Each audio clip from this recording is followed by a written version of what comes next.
Welcome back. આગળ વાત કરીએ તો રાજ્યસભાની ચૂંટણી પહેલા કોંગ્રેસ માટે સંકટ ઊભું થયું છે અને ધારાસભ્યોના આયારામ ગયારામ મુદ્દે કોંગ્રેસ ડેમેજ કંટ્રોલમાં આવી ગઈ છે। રાજકોટમાં સૌરાષ્ટ્ર કોંગ્રેસના ધારાસભ્યો અને નેતાઓએ એકત્ર થઈને એકતા દર્શાવવાનો પ્રયાસ કર્યો હતો અને તેમજ ડેમેજ કંટ્રોલ અટકાવવા કવાયત કરી હતી। તેઓએ સામૂહિક રીતે ભાજપમાં ન જોડાવાનો નિર્ધાર વ્યક્ત કર્યો હતો।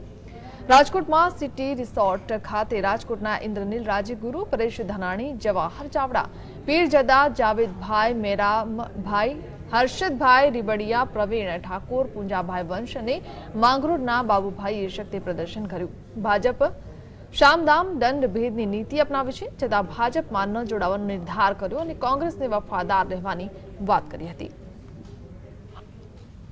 તો કોંગ્રેસની ઈમાનદાર હોવાની વાત કરતા કેટલાક ધારાસભ્યોએ શક્તિ પ્રદર્શન કર્યું હતું। રાજકોટમાં કોંગી ધારાસભ્યોએ શક્તિ પ્રદર્શન કરતા જણાવ્યું હતું કે ભાજપ શામ દામ દંડ નીતિ અપનાવી રહી છે, પરંતુ અમે ભાજપમાં નથી જોડાવાના, કોંગ્રેસમાં જ રહીશું તેવો દાવો કર્યો છે।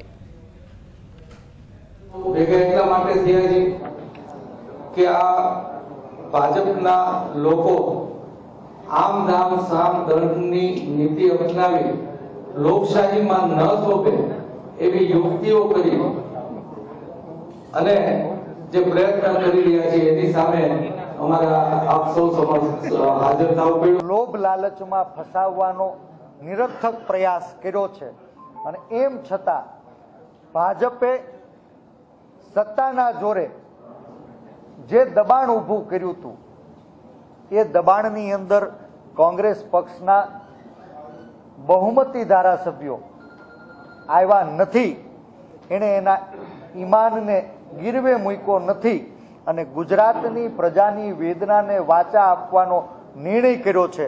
એ માટે કોંગ્રેસ પક્ષના બધા ધારાસભ્યોનો પણ અમે ખૂબ